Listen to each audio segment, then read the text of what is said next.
इस मेरे शील गुण को देखकर उन संतों ने कृपा कर दी। क्या कृपा कर दी? उन संतों ने कह दिया कि बेटा तुम पंगत के बाद पत्तल तो उठाते ही हो, तो पत्तल में जो कुछ प्रसाद के कण रह जाते हैं उसको अत्यंत श्रद्धा पूर्वक ले लिया करो, तुम्हारा परम कल्याण होगा। अनुमोद तो द्विजयी, उन ऋषियों से अनुमोदित होता हुआ मैं उनकी आज्ञा से उनका उच्छिष्ट प्रसाद शीत प्रसाद में लेने लग गया। उससे क्या हुआ? सकृत्स्म भुंजे तदपास्त किल्विषा, एक बार उसको खाने लग गया तो उससे तत् अपास्त किल्विषा, संतों का उच्छिष्ट लेने से मेरे संपूर्ण पाप नष्ट हो गए। बहुत से लोगों को इस अर्थ पर आपत्ति है, ये अशास्त्रीय है, तो वो उच्छिष्ट का अर्थ लगाते हैं पंगत हो गई तो बर्तनों में जो बचा रह गया, रसोई घर के बर्तनों में जो बचा रह गया वो उच्छिष्ट है, ऐसा अर्थ भी कुछ लोग करते हैं, हठात बलात् ऐसा अर्थ करते हैं। लेकिन हमारे पूज्य गुरुदेव भक्तमाली जी कहते थे कि ऐसा वे ही लोग आग्रह रखते हैं जिन्हें भागवत धर्म वैष्णव धर्म में श्रद्धा नहीं। हमारे यहाँ तो भक्तमाल में होत प्रीति हर भक्त जनन सो, लेत शीघ्र हठि चरण प्रचाल, तजत कुसंग लेत सतसंगति, भाग जगत को अद्भुत भाल, नमो नमो श्री भक्त सुमाल, जाके सुनत महातम नासत, उर झलकत राधानंद लाल, नमो नमो श्री भक्त सुमाल, श्री अग्र नारायण दास प्रिया प्रिय, प्रगटी जीवन रसिक रसाल, नमो नमो श्री भक्त सुमाल। यहाँ उच्छिष्ट का अर्थ यही ठीक है कि उनके प्रसाद पाने के बाद जो पत्तल पर यत् किंचित कण बच जाते थे उनको मैं ले लेता था, वही उच्छिष्ट है। उससे मेरे संपूर्ण पाप नष्ट हो गए, मेरा अंतःकरण विशुद्ध हो गया। अब देखो जूठन क्यों नहीं खाना चाहिए? इसलिए जूठन नहीं खाना चाहिए कि जिसकी हम जूठन खा रहे हैं पता नहीं उसके जन्मांतरीय संस्कार कैसे हैं, और वर्तमान जीवन में उसका आचरण कैसा है पता नहीं, कैसी सोच है, कैसा चिंतन है, कैसा विचार है, अथवा शरीर में पता नहीं कौन सी बीमारी है,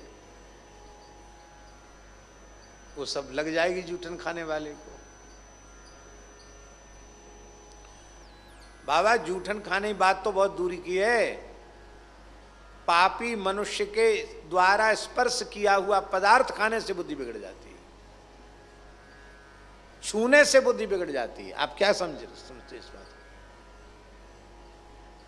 जिस किसी के आसन पर बैठने से, लेटने से, उसके वस्त्रों का व्यवहार करने से वृत्ति बिगड़ जाती है।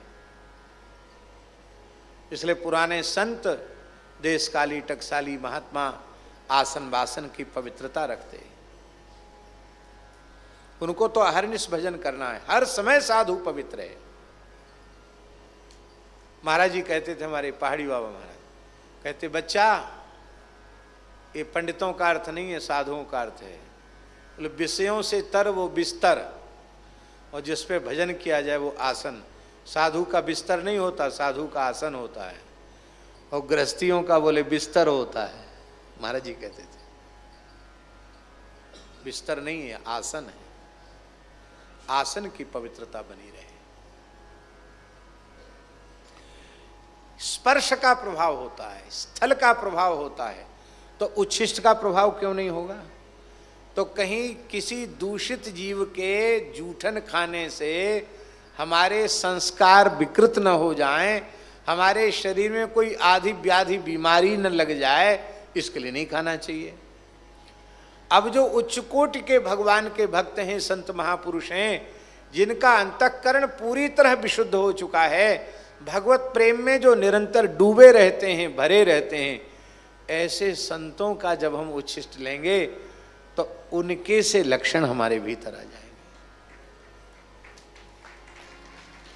हमारी भजन में रुचि हो जाएगी। वृंदावन की घटना है।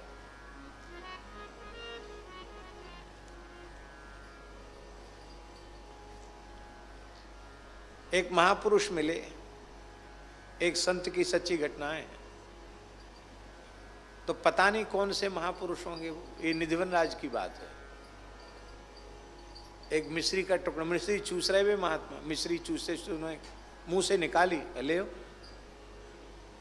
तो जिसने खाई उसके सामने से तत्काल संसार तिरोहित हो गया, और जब तक मिश्री मुख में रही तब तक नित्य विहार का दर्शन होने लग गया। ये सच्ची घटना है वृंदावन की, इसको कल्पना मत समझना। वेणुवृंद कुंज वाले महाराज जी भावावेश में थे, उनके हाथ का स्पर्श एक प्रेमी को हो गया। जिस लीला का वे आस्वादन कर रहे थे वो लीला उनके सामने प्रकट हो गई। भक्त के स्पर्श की इतनी महिमा है।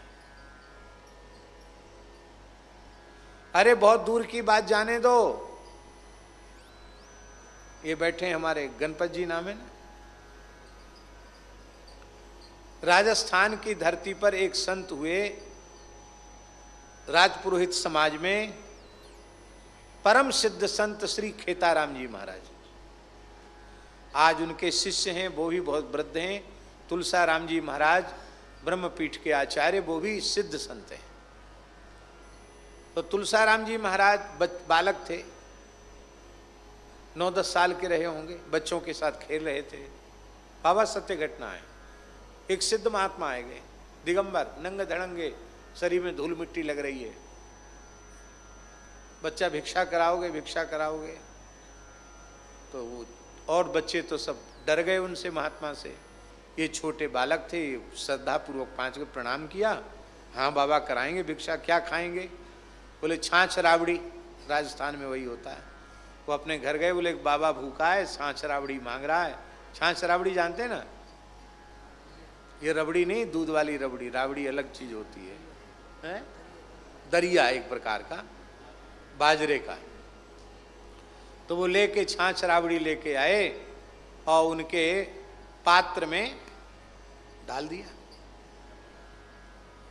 महात्मा ने छाछ में मिला के छाछ राबड़ी पी। उन अवधूत महात्मा ने, जो पूर्ण दिगंबर थे, और पिया। और पीने के बाद थोड़ी देर बाद वो जितना पिया हुआ था उसी बर्तन में उल्टी कर दिया, उगल दिया सब।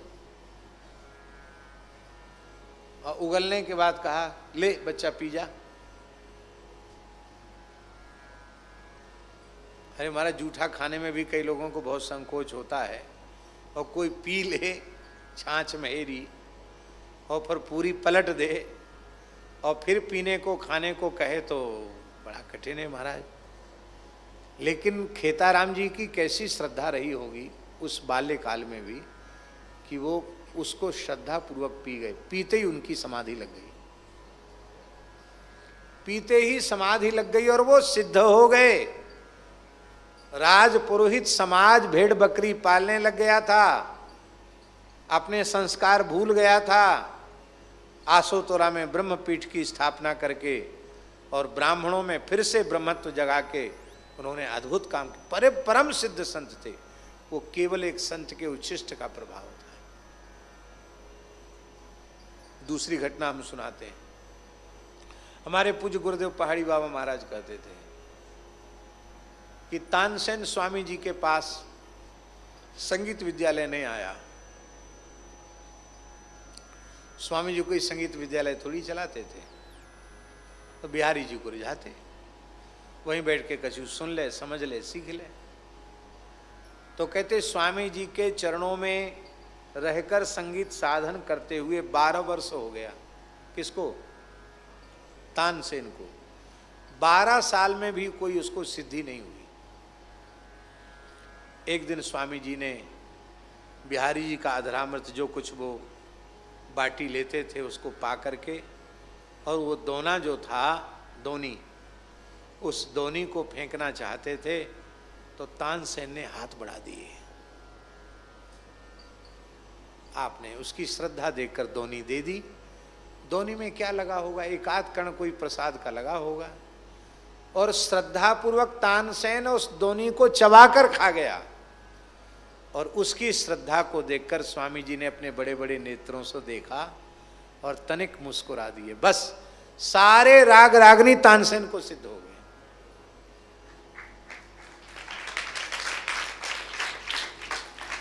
ताली वाली मत बजाओ ना, ऐसे सुनो खाली। सारे राग रागनी सिद्ध हो गए। श्री रामानुजाचार्य जी के जीवन की घटना है। वो जिन अपने गुरु यादव प्रकाश जी के विद्यालय में पढ़ते थे, यादव प्रकाश आचार्य बहुत बड़े विद्वान थे।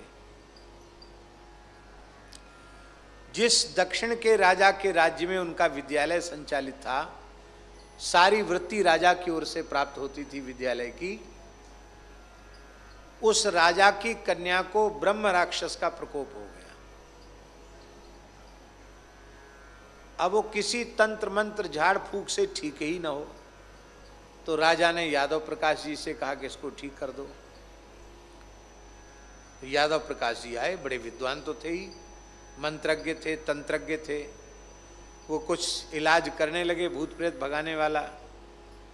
सोई वो ब्रह्म राक्षस से आविष्ट वो कन्या बोली, ए मूर्ख, अल्प शक्ति वाला, क्या मुझे भगाएगा? तू मुझे भगा नहीं सकता है। क्यों? क्योंकि तू मेरे जितना पंडित भी नहीं है, विद्वान भी नहीं है, और तू तो इसी जन्म में ब्राह्मण हुआ है। मैं 7 जन्म से ब्राह्मण होता चला आ रहा हूं, शास्त्रों का मर्मज्ञ विद्वान होता चला आ रहा हूं। अब प्रेत योनि में पड़ा हुआ, पर तू तो पूर्व जन्म में विष खोपड़ा था। वो ब्रह्मराक्षस बोलता है, तू पूर्व जन्म में विष खोपड़ा था। विष खोपड़ा तो जान दो ना, हमारे यहाँ जंगल में बहुत है, यहाँ जड़खोर में है गोयरा, तो जंगल में बहुत है। विस्कोपड़ा था पूर्व जन्म में तू, तो विस्कोपड़ा से मैं ब्राह्मण कैसे हो गया, फिर शास्त्रों का पंडित कैसे हो गया? बोले एक संत ने अपने ठाकुर जी की सेवा करके और भगवान को भोग धरा के कुछ पाया और दोना फेंक दिया। उस दोना को तूने चाट लिया, उसके कुछ समय बाद तेरी मृत्यु हो गई। उसी संत का शीत प्रसाद तेरे मुख में चला गया। इस पुण्य से तेरे सारे पाप नष्ट हो गए और पवित्र विप्रकुल में तेरा जन्म हो गया। पर मैं तो 7 जन्म का ब्राह्मण हूं। तो बोले तुम इस जन्म में फिर प्रेत कैसे हो गए, मुक्त क्यों नहीं हुए? उस प्रेत ने कहा, यही तो बात है, ब्राह्मणता के पांडित्य के अभिमान में भरकर मैंने हरिभक्तों का तिरस्कार किया, अपमान किया। इसी पाप के कारण मुझे ब्रह्म राक्षस बनना पड़ा।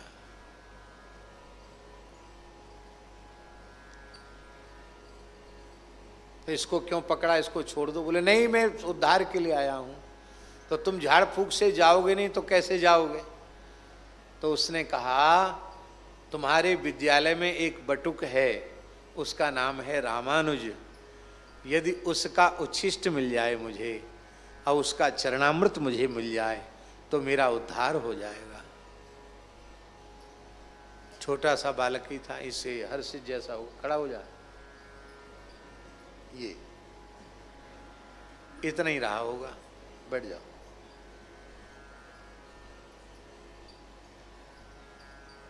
तो जैसे ही बालक का चरणामृत दिया गया, प्रसाद दिया गया, वो तत्काल मुक्त हो गया। बोले मैं विमान में बैठकर वैकुंठ जा रहा हूं।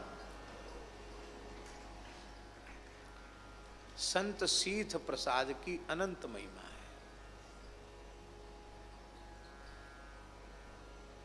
एक ब्रजवासी बालक हो वृंदावन को, वहाँ को नित्य नियम हो कि सुदामा कुटी में आनो और पूज्य गुरुदेव भक्तमाली जी की जूठन ले ली, नियम से।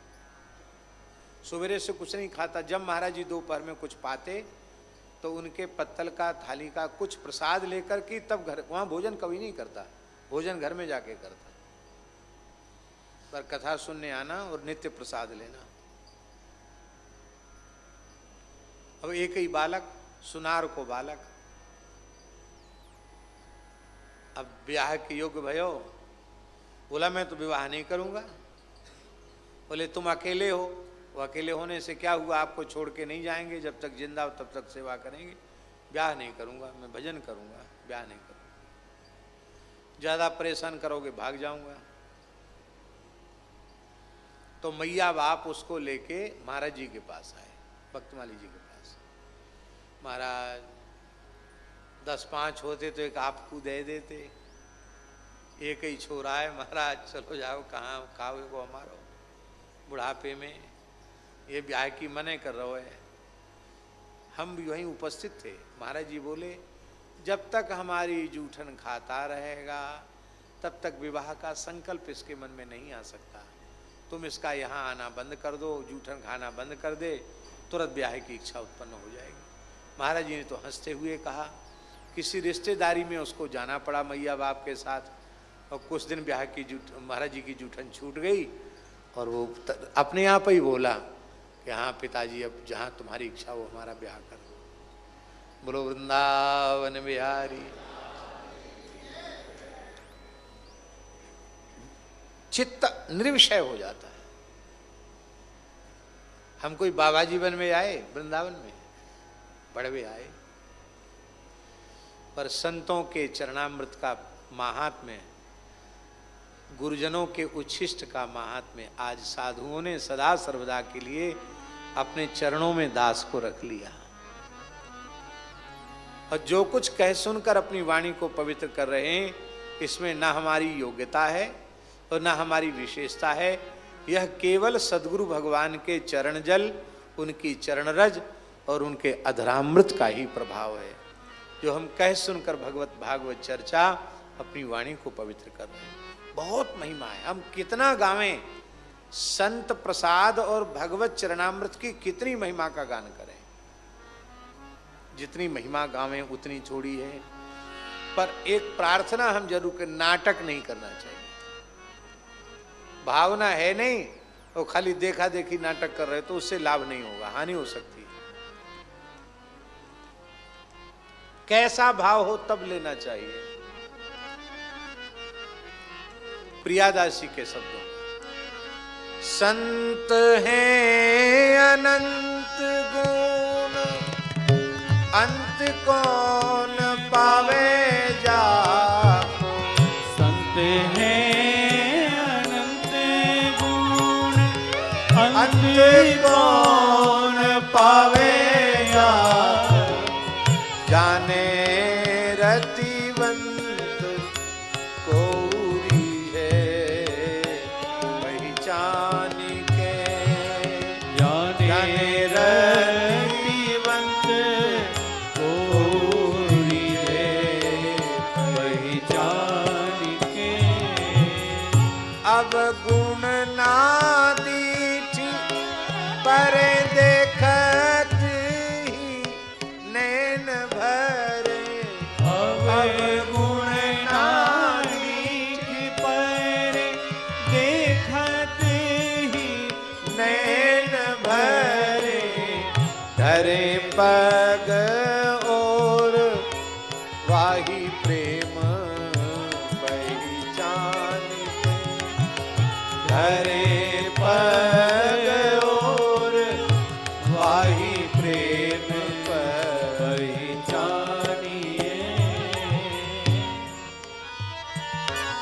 जो पे घटी क्रिया कछु देखियत इन माझ। जो पे घटी क्रिया कछु देखियत इन माने। करी ले विचार हरि ही की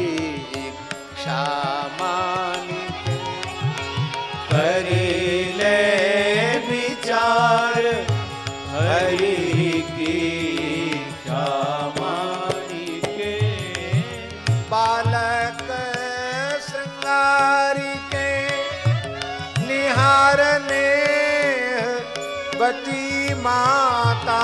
बालक श्रृंगार के निहारी नेहवती माता। देत जो डिठोना कारो दीठ डर जानी के। देत जो दिठोना कारोड़ी डर जानी के। ऐसा भाव जब तक संत भगवान के प्रति न हो तब तक जिन संत सद्गुरु महापुरुष के प्रति इस प्रकार का पूर्ण भगवत भाव हो गया हो, उनका ही अधरामृत श्रद्धा पूर्वक लेना चाहिए, देखा देखी नहीं करनी चाहिए। श्रद्धा को उत्पन्न होने का अवसर देना चाहिए।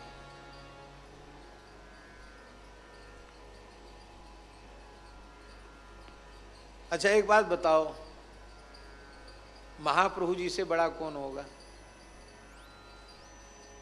बोलो। साक्षात नित्य गोलोक बिहारी मुरली मनोहर द्विभुज श्री कृष्ण राधा रानी के मादनाख्य महाभाव का आस्वादन करने के लिए पंडित श्री जगन्नाथ मिश्र के गृह में सची माता के गर्भ से प्रकट हुए। और रघुनाथ दास जी जिन महाप्रसाद के कणों को बटोर लेते हैं, जो मंदिर से निर्माल्य बाहर कर दिया जाता झाड़ने धोने में, और उसी को रघुनाथ दास जी पाते, उनको एकांत में पाते देखकर महाप्रभु जी सहसा दौड़े और उसी में से भर के खाने लगे। ये क्या है? रघुनाथ दास तो उनके परिकर हैं, उनके पार्षद हैं, पर अरे रघुनाथ, इतनी अमूल्य दुर्लभ रसमयी वस्तु को तू चोरी चोरी अकेले खा रहा है, क्या इसमें से हमको प्रसाद नहीं देगा? और एक मुट्ठी भर के श्री चैतन्य महाप्रभु उसमें से पाने लगे।